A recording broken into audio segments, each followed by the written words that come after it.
Welcome back to the Bowl Call Fantasy Football Podcast. My name is Kevin Allen, aka the Fantasy Football Geek.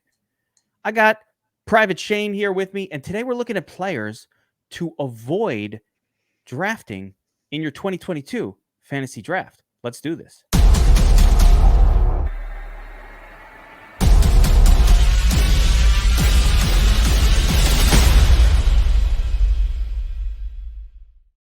Now, Shane, you know, everybody likes to talk about who to draft, right? Yes. But I think that your season-long league, your best ball league, is won or lost by who you don't draft. So today we're going to take a look at some players, wide receivers and running backs, couple from each group that we're avoiding in 2022. And really at their current ADP, right? Everything is relative to value. So Shane, Sir. how do you, when you're drafting, I mean, and how much emphasis do you place on ADP and value versus just guys that you like that you just want to get? All right. So first and foremost, Kevin, thank you for having me on the show. There we go. It's a pleasure. I'm Welcome excited to to be on the show. So this is going to be a thing we're doing. I'm officially taking over for Season Long Says as your podcast partner, show partner. Call it what you want. The Robin to my Batman. There you go. There you go. Trying to keep the show on the rails as best I can. That is my goal. There we go. But here's the thing. When you asked Shane, what do you want to do for the show topic for our very first inaugural show? And I said, you know what, Kevin the Geek, I've been spending way too much time with Season Long Says, and he is our local wet blanket. And so I said, look, everybody likes to talk about the players you want to draft. You've talked about players you want to draft.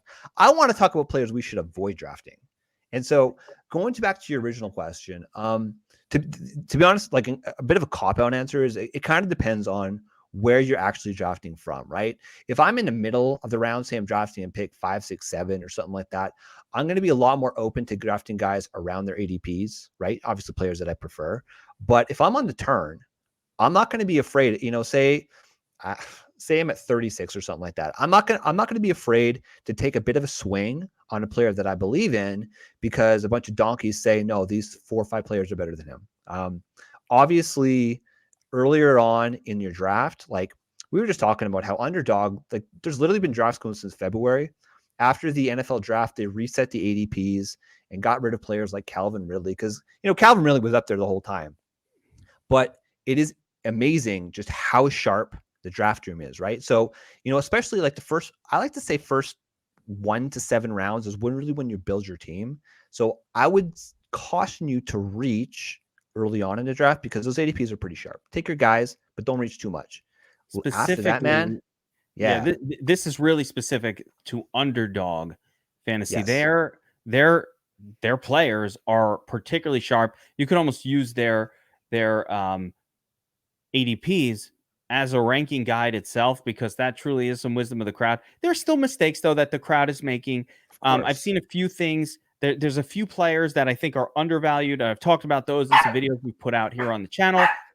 But there are players that are massively overvalued, and a lot of that is reputational. So a lot of it is reputational. So I just want to jump right into it, and I'm going to give my first wide receiver that I will have zero exposure to in 2022, and that's DK Metcalf. Listen, DK That's Metcalf, bold, right? baby. That's bold. It shouldn't be bold. Who the hell is the quarterback? Geno Smith? Are you crazy? Drew Lock? Unless it's possible that Seattle gains a quarterback, and there's only one guy. Really, there's 2 guys floating around. Obviously, Baker Mayfield, Jimmy Garoppolo. So there is a possibility that they add a quarterback, and this argument becomes moot. But as of now, the quarterback, Drew Lock, is the same guy who basically ruined Courtland Sutton the last couple of years. We all think Courtland Sutton sucks. Courtland Sutton might be awesome. We don't know. We'll find out this year. But in a similar way to how Matt Stafford elevated Cooper Kupp into now what is the stud that he is after he got rid of kind of the mediocrity of Jared Goff, I think the reverse will happen for DK Metcalf, and he will go from having been a pretty good stud the last few seasons to this is what happens to wide receivers that I'm not convinced were elite to begin with, that now don't have a great or even good quarterback throwing to them. Why are you taking DK Metcalf ADP people in the first 24 wide receivers drafted. It's crazy. His ADP was 12. It might be 12 to 14 in a normal league. I think it's 17 to 19 in Underdog at this point, but even that's too high. I will have no shares of DK Metcalf this season. Yeah, that's sharp, man. That is definitely sharp. So DK Metcalf, his current ADP is 43, which puts him square at wide receiver 19. So he is firmly a wide receiver 2.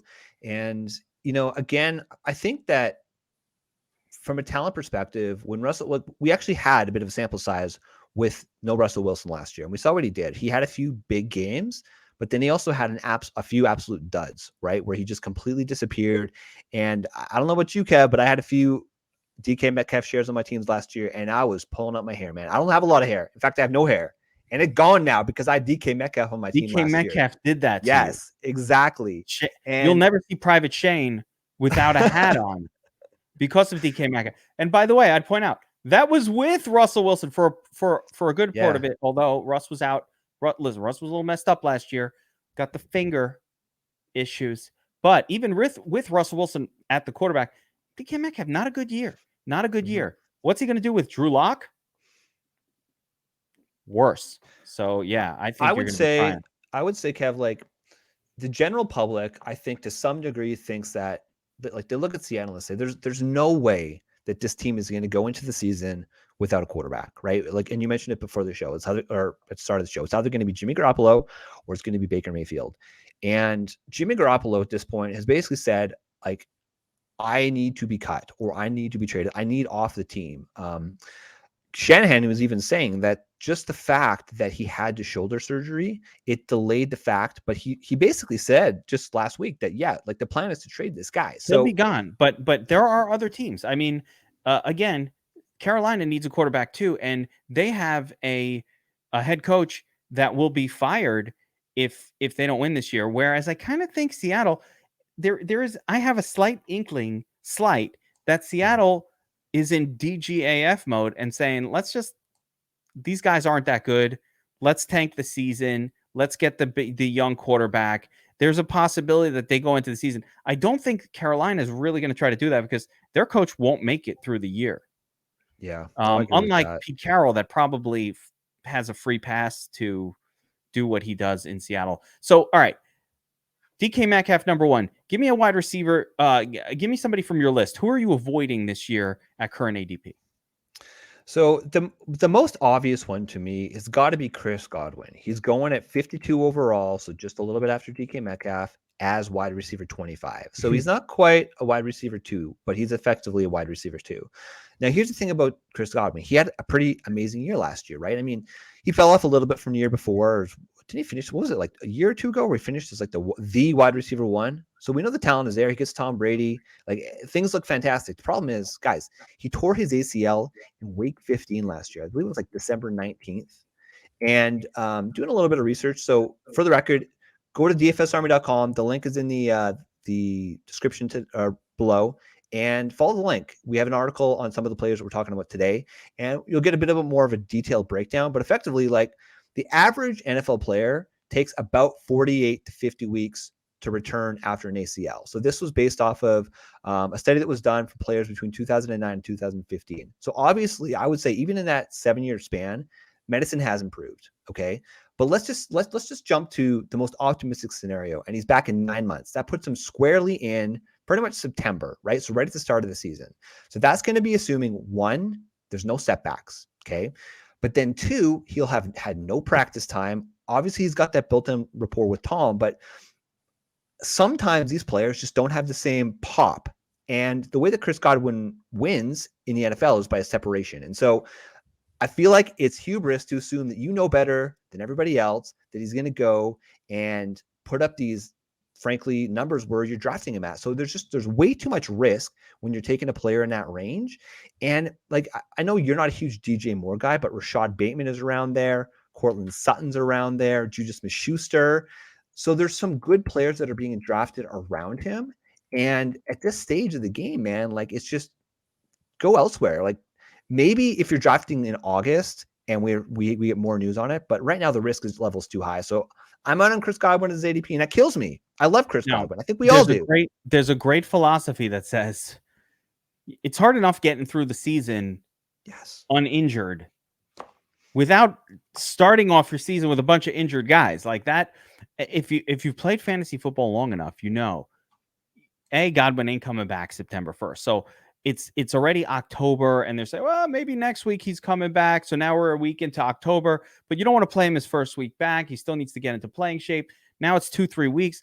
Oop, a little hammy, got a setback. By the time you open your eyes, you're 8 weeks into the season. This guy hasn't played. So I am all about, there's just no reason to take him, especially where it is. And you mentioned really good players in the zone of Chris Godwin. Allen Robinson's still available. Yep. Rashad Bateman, as you said, Brandon Cooks, Darnell Mooney. There's all these better wide receivers or just as good that aren't hurt right now that are available right where he goes. So don't take Godwin. Instead, take Mike Evans. Or Kevin, if you're a guy like yourself who likes to draft Cooper Kupp early, right? You get Cooper Kupp and you go with the heavy wide receiver stack. Travis Etienne is being drafted right around there as well. I love Travis. How do you feel about Travis Etienne? I love him this year. I like him this year. I think I like him. I like him with no James Robinson there to take touches. I think he'll get a shot at being a workhorse, and he can catch passes and he can do a lot of things. So yeah, I like Etienne. Different positions. Hard for me to equate running backs and wide receivers. But overall, yeah, I mean, I like Etienne this year, and he's available late and certainly a good pick. As you know, my philosophy this season is much more wide receiver early. I'm trying to get 2 top 10 wide receivers on my team, and then there are running backs that you could pick up later. So that's my approach to the 2022 season in general. And I'm not taking quarterbacks, wide receivers for the most part at that point in the draft. I'm probably grabbing running backs because that's the style that I'm planning to play this season. But still, there are just better wide receivers that go after. I will have zero exposure to Godwin, so that's a really good pick, Shane. I'm gonna throw another one out there, and then I want to move on to maybe, or we'll do another one, and then we'll move on to running back. So another guy to avoid this year. And the ADP is weirdly high. And so this one is one of my avoids, and it's Deontay Johnson. And it's going to sound harsh. He's going right in the DK Metcalf zone. And it's, again, that zone I don't want. He's WR 18 this season. I love Deontay. Deontay Johnson is my brand. Like, I've been on Deontay Johnson for 3 seasons. No one heard of Deontay. I was all over it. 2 years already. Everybody in DFS Army knows Deontay Johnson. I call him the cheat code. 10 targets a game. Yeah. Let me tell you something. Desmond, I mean, the quarterback situation. Kenny P with his little hands. Kenny Pickett, yeah, or Mitch Trubisky, whoever it's going to be. I don't trust them to produce quality outcomes to the wide receiver position. The Steelers have a bunch of guys. Sure, Ben Roethlisberger loved Deontay Johnson, but I don't know that Mitch Trubisky can deliver him the football, and I don't know anything about Pickett. So for me, WR 18, am I rolling the dice on a guy with a sketchy quarterback situation? And I left one for you, by the way, who I was going to take, because I left him for you because there's one more even higher up, but I left him for you, Shane. But for me, Deontay Johnson, I don't have him on any team. Again, that's the section of the draft. And I will reference in our channel my late round RB values video, and I'll have more of that as we go through. But those names, you can just get right when Deontay Johnson, David Montgomery's there. Like, let's take David Montgomery. Let's take Travis Etienne. Let's take Jimmy Connor. Fine.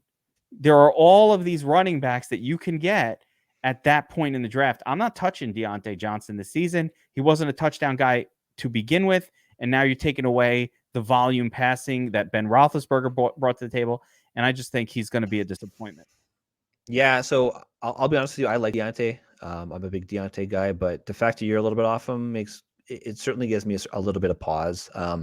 I did a write-up for Deontay Johnson, actually, for the playerprofiler.com draft kit. And when I was looking at the time, it was before the draft, so I didn't have Kenny P. But Mitchell Trubisky is actually, when you look at Ben, like old, aging, broken shoulder Ben Roethlisberger, his passing numbers were actually quite similar to Mitchell Trubisky's.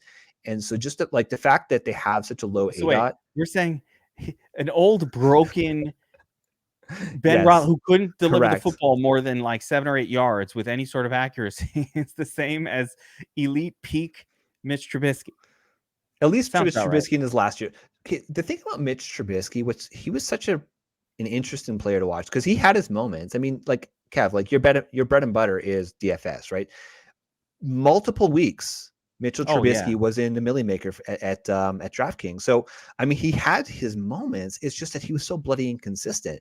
But I also like let's not forget that he got the Bears to the playoffs. I don't think they've been there since. Yeah. So you know, My dear friend, both personal and professional, Bobby Wow, is a big Bears fan. And he had love for Mitch Trubisky. And I was like, man, I appreciate that you don't hate these players. Like, I hate Jets quarterbacks that disappoint. I'm like, I hate you, Mark Sanchez. But he doesn't feel that way. He's like, no, I have good feelings for Trubisky. It's not going to be Trubisky anyway. It's not even going to be him. It's going to be Pickett. It's a rookie quarterback. I don't like the situation. Teams don't allow rookies to throw a ton. So what ends up happening is the passing volume goes down. Ben Roethlisberger's throwing 40 plus targets a game, sometimes 50, even on that old ass arm. And it was Deontay that was getting the benefits of the volume. It's very similar actually to Amon-Ra, where when he was last year, Amon-Ra was just getting 12 targets a game at the end of the season because TJ Hawkinson and DeAndre Swift were out and there's no one to throw to. So they just kept throwing it to him 12 times a game. That makes you look good when you get 12 targets. Like, you're going to do well unless you're a complete trash can. You're going to do well with that. I think Deontay Johnson's a good player, but I just don't like the quarterback situation. And there are other wide receivers at that time that I'd rather get, or running backs. And like I said, take the wide receivers early because these guys in the middle, they're very sketchy. Yeah, just to put the bow on that, Deontay Johnson, okay, last year, so this is 2021, number one in receptions or in targets per game, Cooper Kupp with 11.2. Tied for second with Devontae Adams at 10.6 per game was one Deontay Johnson. He can only go down. And that is a huge risk because he's not a touchdown scorer. They got Chase Claypool for that. They got Najee Harris for that. So you're banking on your production and you're banking on those targets. And that is a huge risk. And Kevin, you know who was also a huge risk at his ADP? Because the man was absolutely bread and butter based off the targets. It's another guy that I'm fading at his ADP. I think I and left that's Jalen Waddle. Yes. That's Jalen Waddle. I appreciate you leaving that for me. Okay, so Jalen Waddle right now is going at pick 35 as the wide receiver 15. Okay. Now, not when the you wide look receiver, at 15, right? Not 50. no, wide receiver 15, ADP 35. Yes. So basically the back end of the third round. Again, players that you can get in that range are the aforementioned DJ Moore, Michael Pittman, who I absolutely love, and Deontay Johnson. I'm taking Deontay Johnson over Jalen Waddle. Maybe I'm going to lean Michael Pittman now after we've had this conversation. But or Marquise Brown is available in that zone as well. I don't want to pivot too much, but how do you feel about Marquise Brown? I feel like he's being overdrafted. No, I like him. They don't have anybody else to throw to in Arizona. They just have no other targets. He's gonna be targeted heavily in a good offense. Sure. Later on in the season, when DeAndre Hopkins comes back, then I think it'll be less good. But I think Marquise Brown will do just fine over there. I think he's the perfect fit for that offense. So he's going to do just fine. Yeah, I mean, he got peppered with targets last year. It's just another reason I love Rashad Bateman so much. Like, it's just we love Rashad Bateman. But we're talking about wide receivers that we hate. We're talking about wide receivers that we hate. Okay, so Jalen Waddle last year, he posted in his rookie campaign 104 receptions, 1,015 yards, and 6 total touchdowns. Okay, he had an impressive 142. Kevin, 142 targets last year, which equated to 26.2%. 20% for leading wide receiver is good. 25% is elite. What happened on March 23rd of this year that pretty much set the NFL world on fire? Oh, that's right. Tyreek Hill, one of the top 3 wide receivers in the league, was traded to the Miami Dolphins. So, question becomes, can Mr. Tua Tagovailoa actually support 2 elite wide receivers? Between the two of them, last year, they had over 300 targets. Okay? I would say that Tua Tagovailoa is absolutely screwed you're absolutely screwed if you assume that Tua is going to be able to support these two guys. I mean, look, They're paying Tyreek as one of the top paid wide receivers in the league. He's going to get fed. They traded for him. They paid a fortune for the honor of paying him. Okay. The man's going to get fed. Guess who's going to lose those targets? It's going to be Jalen Waddle, man. So to me, it's so risky at that point to actually bank on that. And I can't do it, Kev. I just can't do it. I won't do it. I'm fading him. Yeah, he's not a guy for redraft this season. Again, it's a lot of draft capital at that point. There are really great tight ends and wide receiver and running backs on the board. I like, for example, Amari Cooper ahead of Jalen Waddle, but you can get him 2 rounds later. So I'm with you. I like Jalen Waddle as a player, so I don't want it to come off that way. I'm very much a fan of Jalen Waddle's talent and as a player. But you're right. If you love Tyreek Hill and you think Tyreek Hill and Jalen Waddle are both top 15 fantasy wide receivers, you should definitely have Tua as your quarterback in that scenario. And I don't think anybody's in love with Tua as their quarterback. It's part of the reason why I'm not like loading up on Elijah Moore and Garrett Wilson on the Jets, or I'm not trying to load up on that combo because it's like, do I really want to time my fantasy season to Zach Wilson? Mm-hmm. No. It's risky. The flip side, why I'm comfortable with Chase and T. Higgins as a duo going top 12 is because Joe Burrow. Okay, all right, I'm down with JB. Yeah, we saw it. Look, Joe Burrow, if you rostered him, and I'm sure you did in a few leagues, but if you rostered him throughout the fantasy season, it was kind of rocky, right? He didn't really set the world on fire. But as he progressed, as he grew throughout the season, you saw, wow, like this is what he could be. Yeah. Whereas on the flip side, like Tua, he had 388 attempts last year. We just talked about how 2 players had over 300 attempts or targets last year. He was tied for 27th with only 30 pass attempts per game last year. And then you add on to the fact that the average depth of target for Jalen Waddle was 6.3 yards. Like that was 88th among wide receivers, Kev. Like that's not good. I actually think that's not a bad sign for Waddle going forward because he's going to operate in a different part of the field than what Tyreek Hill. Actually, there's probably enough volume.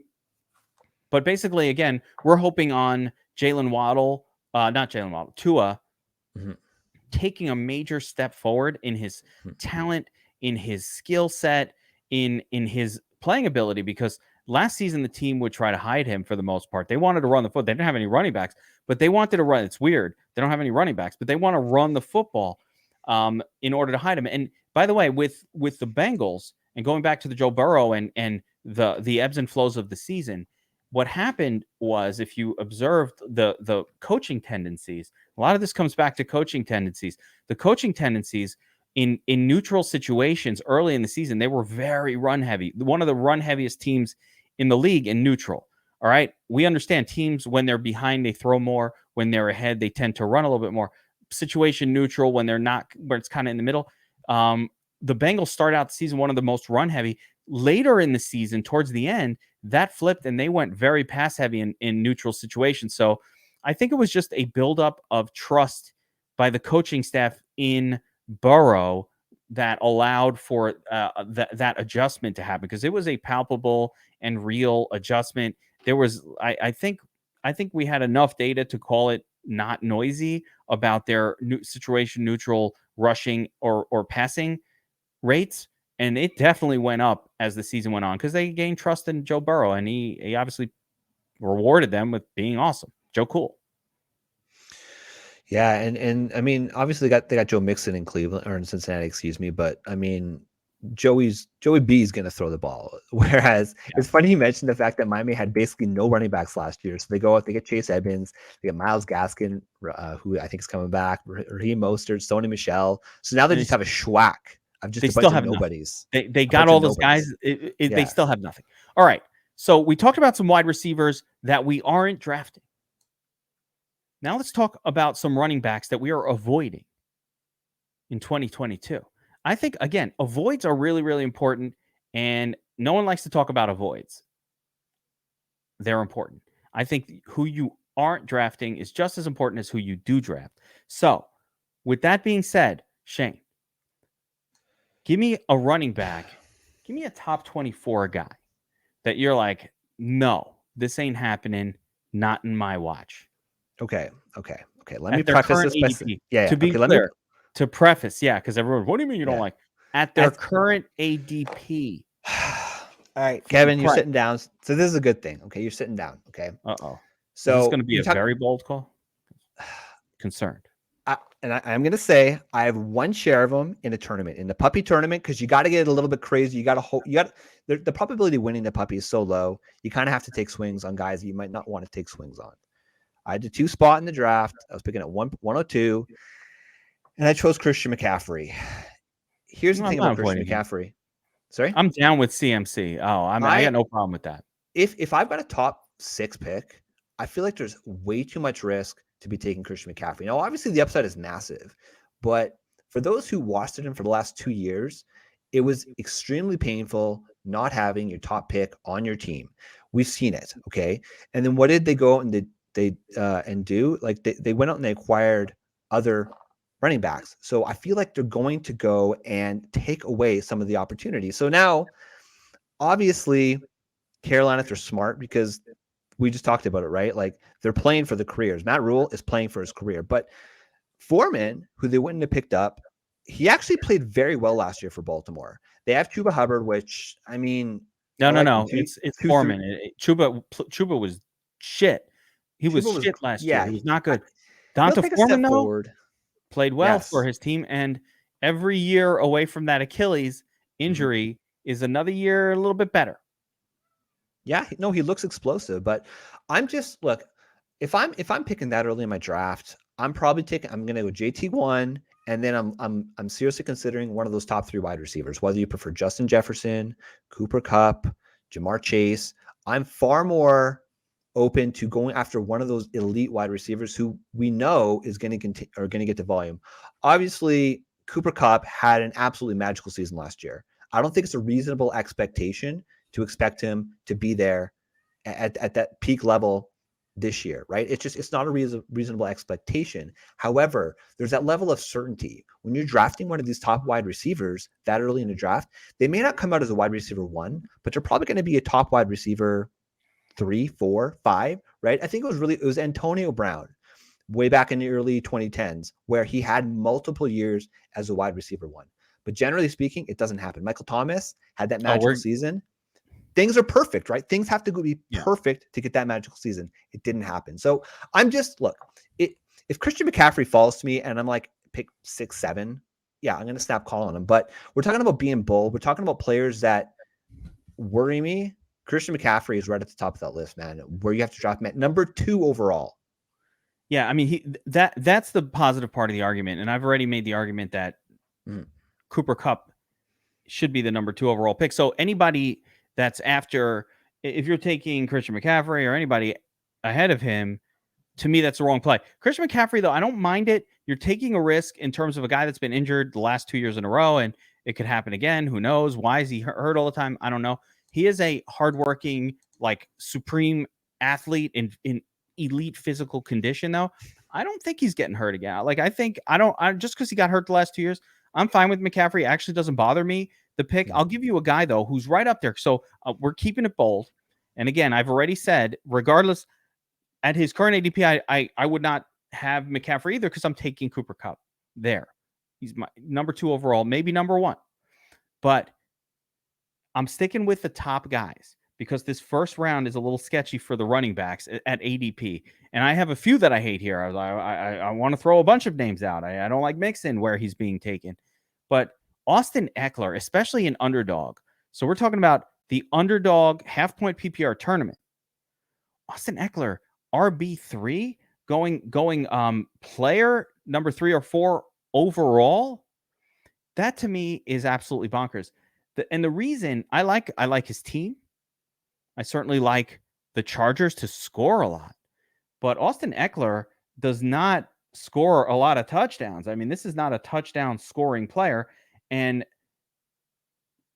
we're on a platform that primarily rewards running backs that score touchdowns. Now, Eckler does have the occasional games where he'll see 7, 8, 9 targets. And I love that. Love me some PPR action.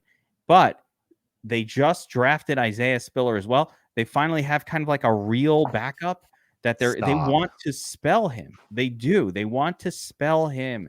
They don't want to give him all the touches. So as much as Austin Eckler is a nice PPR piece, and I like him as a player, I just think this ADP RB3 overall and pick 3 or 4 overall is just incorrect. I would again, I'm taking Cooper Kupp. I'm taking Justin Jefferson over him. I'm taking Chase. I would rather wait. I think you can get the same production that you're getting out of Austin Eckler from someone like Leonard Fournette a round and a half to 2 rounds later. I think there are just other names. DeAndre Swift in round 2. He's going to give you basically Austin Eckler production in a dome with more workhorse backs. You could get Kamara a full round later as well. So there are so many players. How's Alvin Kamara worse outside of, maybe the legal issues of missing a couple games potentially early season? How is Alvin Kamara worse than Austin Eckler? But I'm getting him in the second round. Like it just doesn't make sense. Why would I waste a first round pick? Like the wide receiver. So instead of taking Cooper, I'll just give you the scenario, Shane. What would you rather? This is a would you rather. Cooper Kupp and DeAndre Swift, or Cooper Kupp and Alvin Kamara, more realistic. Yep. Versus, and let me just pull up my full ADP so I can see this properly. Let me get the wide receivers in here. But versus, so I'm saying Cooper Kupp or Justin Jefferson and Kamara versus Austin Eckler and Mike Evans. Because that's the trade-off. Yeah. Now I like Mike Evans too. Like, don't get me wrong, but Cooper Kupp is putting up 28 fantasy points per game, and the running backs are basically a wash. So you're assuming that Austin Eckler is going to have a major touchdown regression. Is like that's being baked into your equation, right? Because I mean, he did have 20 last year, which was insane, right? He was tied for first. But if you're assuming that Isaiah Spiller, look at his career prior to last season. Well, so last year was totally Austin Eckler has typically just been a pass catching back, right? Like he wasn't a primary runner. Whereas last year he flipped the switch, he was doing it all. And they brought in Isaiah Spiller. I gotta admit, I'm not a huge Isaiah Spiller guy. The NFL wasn't either. He got drafted at pick 4.18, so in the 18th pick in the 4th round. So that's not great. But in college, he did show glimpses that he could be a solid backup, right? I mean, he is exactly what he is. He's going to be a backup. He's going to be able to go and get those goal line touches. He might find the end zone on occasion if you're lucky. But I wouldn't say I'm exactly worried about Isaiah Spiller coming in. Look, okay, so these are Isaiah Spiller's stats from you forget it, throw it out. It doesn't matter. You're judging talent. You're judging talent right now. I don't want you to do it. But look, here's the thing, right? So we come and we're these analysts. We give people advice, and we say we like this running back, we hate that running back. I'm talking about in dynasty for your rookie drafts, right? And then we throw sheets up in the air. We're like, God damn it! Like the NFL drafted him in round 4, which for a running back, like it's not a complete death nail, but typically, if you have an open depth chart, then a 4th round running back can break through and can make a difference, right? Like Devin Singletary, he's not talented. He's okay. He's fine. He's just a guy, but he was the leading running back on Buffalo Bills. So he had some value. Okay.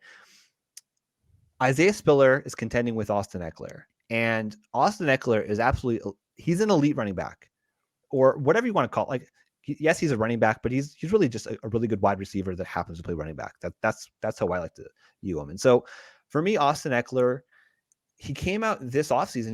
He said he wanted the team to draft a running back because he didn't he's a smaller guy. I mean, he's thick as hell, man, but he's a smaller guy. Right. And so he knows his body that he wouldn't be able to keep up for the entire season. This is where I'm going. So I with get it. it. Yeah. So I get it. I don't see him getting another 200 attempts on the ground. Like, he is a great PPR asset. And yes, he scored all those touchdowns last year, but if you go to 2020, he only scored 3 touchdowns the entire season. And Herbert was there. In 2019, when he was the main guy, he was the main guy, and they never had bad quarterback play in San Diego. There was always someone good there. It was Philip Rivers, but he got 11 touchdowns total in 2019. So I think I don't think there are 20 touchdowns. He got 12, he got 6, he got 2 the year before. I don't think the 20 is anywhere near sustainable, especially the 12 rushing touchdowns. I think a lot of that had to do with just the guys behind him were injured or no good. You had Justin Jackson, who was hurt. He's always hurt all the time. They couldn't play him. That Kelly guy, he sucked. The guys behind him weren't good. So they were like, what are we going to do? We got to just keep feeding him. But that's the thing with Spiller. I don't think Spiller is like some insane talent, although he was talked at as a pretty good running back, and he's might be better than the other backups. That I 100%. Yeah, he might be a very good backup. I don't know. I don't even try to judge it. It's pick 3 overall. I got to spend pick number 3 overall to get Austin Eckler, and I'm just not down with it. I'd rather take Derrick Henry in a non-PPR or in a half-point PPR format like this one. It's more so if it rewards 100-yard performances. And with Eckler, he's a PPR asset. Love him for that. He's going to get a bunch of receptions, but I also don't think you can count on 8 receptions. He's a 6 receptions per game guy, which is great, but I don't need to spend pick 1.3 on it. So I like the player, but it's about ADP, and he's a guy I'm just not taking. So who you got at running back, Shane? Sorry? Who you got at running back? Who are you avoiding? Oh, another running back that I'm avoiding. Yeah. See, here's the thing. Like, round 1 and 2 for these running backs, there's so many bloody landmines this year. Christian McCaffrey, we already talked about. Derrick Henry, I mean, did he hit the cliff? That's the question we're all asking ourselves. No cliff with Henry. No. So but there's maybe a little bit of risk. Joe Mixon, he had a good season last year. Aaron Jones, he's still in a good situation. But you were talking about Alvin Kamara, and this guy's kind of interesting to me. So I'll be honest, I've had 0 shares of Alvin Kamara this year. And if news comes out that he's either not going to get suspended, which I don't believe, but more actually probable. I was listening to a show just last week, Kevin, on the weekend, and there was a beat writer from the New Orleans Saints, and they were talking about that he was talking to some of his lawyer friends, and essentially it's not that Alvin Kamara isn't going to get suspended, because I think there's a pretty good consensus, especially if this video drops of him kicking this guy when he's unconscious.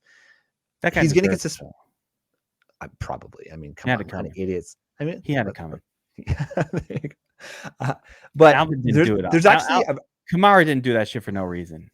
No, of course not. Of course not. It's just, and then emotions get high, and he went over the top, right? So I haven't seen this video at all, so I don't think it's out. I'm coming in blind if there is a video for it. But here's what I'm saying. I always find it surprising when I watch like a violence video of somebody like beating up a bully, for example, who was bullying them. Like somebody's trying to bully you, right? And you just like these great, and boom, and you knock him out, right? You're like, leave me alone, boom, and then the kid knocks him. Like those videos. Yeah. And he knocks him out. I'm always surprised when they knock him down that they don't go for the unconscious kick at the end. Yeah. Like, you gotta add that last little bit. Like, no. Did you ever read the book The Stranger, Kevin, when you were in high school? Albert Camus? No. No. Okay. It's Canadian, but we don't read that in America. No, I mean, okay, Albert Camus. He was a French philosopher. It sounds like a French philosopher. That's what I'm saying. That's some Canada shit. It's an existentialist book. If you're existential, if your name sounds French at all, they don't put it in American. America. No, it's cut off. Maybe down in Louisiana with the Cajuns. No. What's that? Maybe down in Louisiana. No. Right, maybe down there, but not in America. We don't listen. We don't want no freaking French philosophers in our school. I think that's fair. But essentially, and this is going out of nowhere, but essentially, like what the ending is, essentially, he ends up killing this dude, right, with a gun. But instead of just shooting him once or twice, he ends up shooting him like 6 or 8 times. Like he empties a barrel on this guy, right? Gotta do that. It's kind of the same thing with Elvin Kumar. Like if he just attacked him, hit him a few times, guy's down, and you walk away because he's got his crew, right? That's one thing. But apparently, allegedly, I haven't seen the video. None of us have. He went a little bit harder than that. So, but anyways, taking a step back here, the beat reporter was basically saying that when you look at the timeline for when he's actually got his court appearances. There's a possibility that if they can push the court appearances until after the NFL season, we've seen recently that Roger Goodell has actually been more inclined to wait until the legal process takes its course, which means there is actually a very real possibility that Alvin Kamara will not face a suspension this year. So I say that, in which case, if you're getting him at the end of round 2, which is where he's going right now, that's an absolute steal. But I generally am a little bit more conservative. Again, I mean, this is a says-ism, right? And I know it's not round 1, but in round 2, you can't win your draft at that stage of the draft, but you can certainly lose it. So I'm just more inclined to take other players around the end of round 2. And so Alvin Kamara is the guy that I'm generally fading, but it hurts. I'm the man. opposite on him. I'll be honest with you. I think you're getting a discount for no reason. And I think Alvin Kamara is great.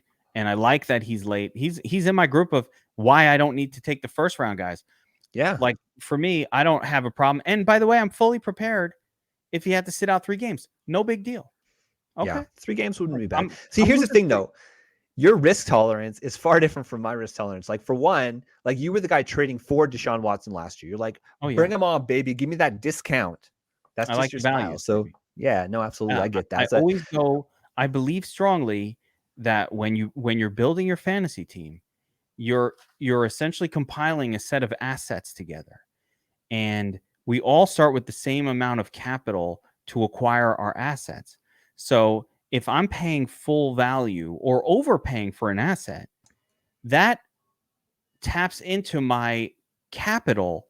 And later on, I'm going to be lacking relative to someone else. So on the flip side, if I'm able to get something at a massive bargain price and I'm willing to either take on the risk or wait, and I get that adds a piece of capital to my team that I didn't start with. We all started with $100, let's say, the same amount of capital. And if I pick up a $25 player for $12, if I buy the player on sale, well, now I have a $12 advantage on every other team in my league. So that's my approach, especially with Dynasty, but across the board. So I play the value game. I'm looking for how can I build, if we assigned $1 value to every player, how can I take my $100 and buy $125 worth of players? That's the whole approach. So I'm very value based. So you give me the bargain basement discount because just like 2 years ago, I think it was last year or 2 years ago where I loaded up. I was 2 years ago where I loaded up on Tyreek Hill and then he got hurt anyway and it ruined it. But I was like, this guy ain't getting suspended.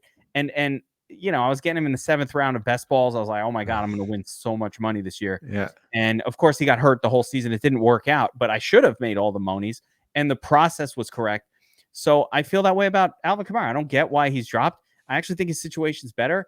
No Taysom Hill. He is at his worst with Taysom Hill, not with Jameis Winston. Fine by me. Yeah, he throws to Kamara. Kamara's great.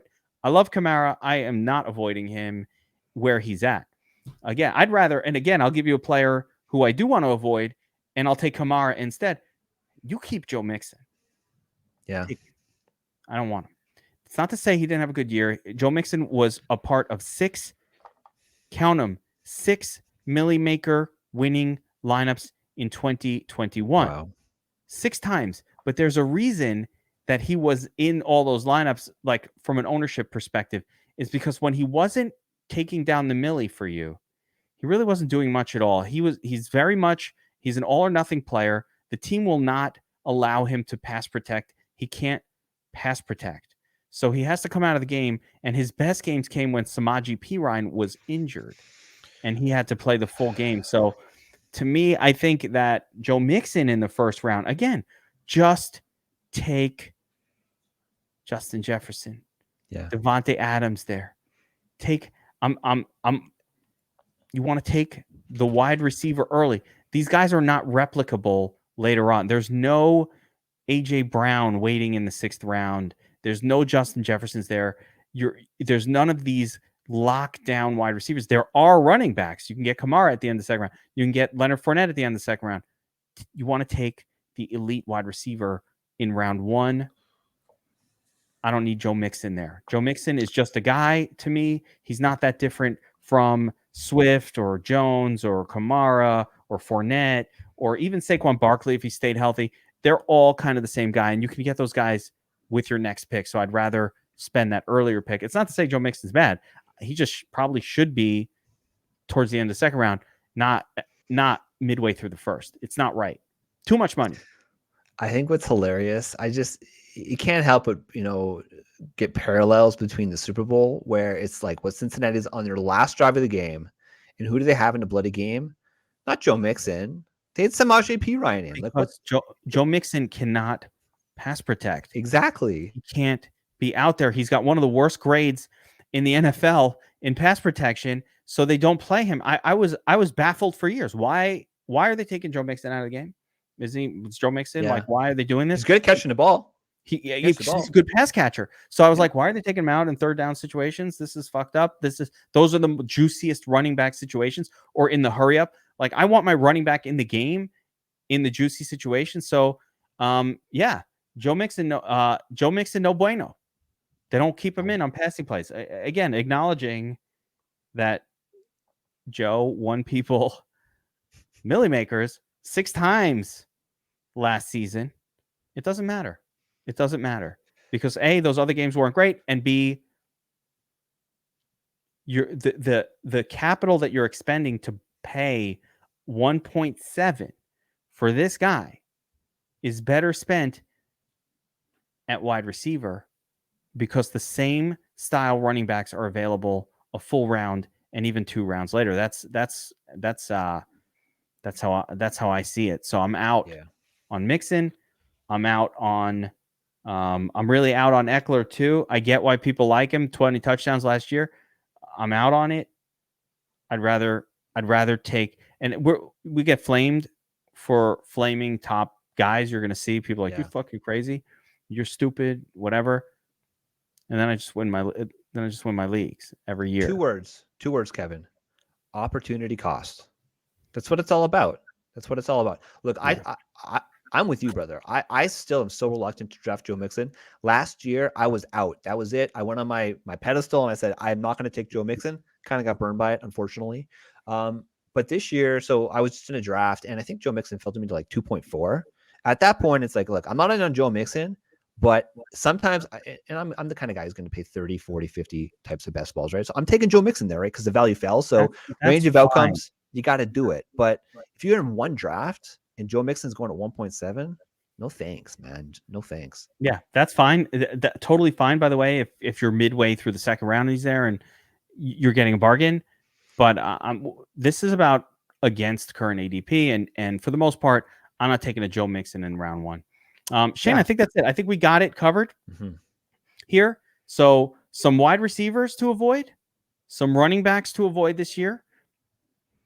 Keep tuning in here to the Bowl Call every single week. We'll be breaking down Best Ball, Dynasty, Superflex, all the stuff that you love ahead of your draft to help you smash your leagues. Shane and I will be doing this all throughout the off season. If you want more, you want rankings, projections, constant articles, make sure you're checking out dfsarmy.com. Go to the season-long section. Articles are free. They're not behind a paywall. Shane had a great article the other day on players to avoid, I believe it was, and we got just Garrett. We just got topic There's after topic coming out. I really can't. I don't think about it, so I don't remember it. But everything you need, rankings, all the fantasy football stuff, of course, anything DFS related. Check out DFS Army as well. We are going strong with MLB, NASCAR, PGA. It's a great season. MMA. I do the MMA in the off season. And for anybody who's looking to bet on sports, we have been absolutely killing it over at the Sharp app. It is a free app where you can compare odds across multiple sports books.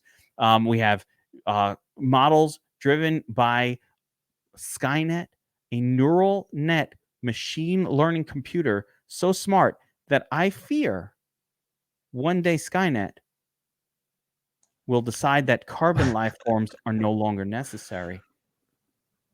Objective of peace on Earth, and the only way to achieve it is to kill all the carbon-based life forms. But for now, it's spitting out killer handicaps on every game. I bet it every single day. I bet the Skynet models, WNBA, NBA, we're up 120 units on our NBA prop bets since March. We've been tracking them. I'm personally up 48 units since I started following the Skynet model specifically for NBA. I've been sharing it with everybody in the Sharp app Discord. So make sure to check out the Sharp app now. And for Shane, for myself, the Geek, we will see you next time on another Bowl Call Fantasy Football Podcast. Deuces.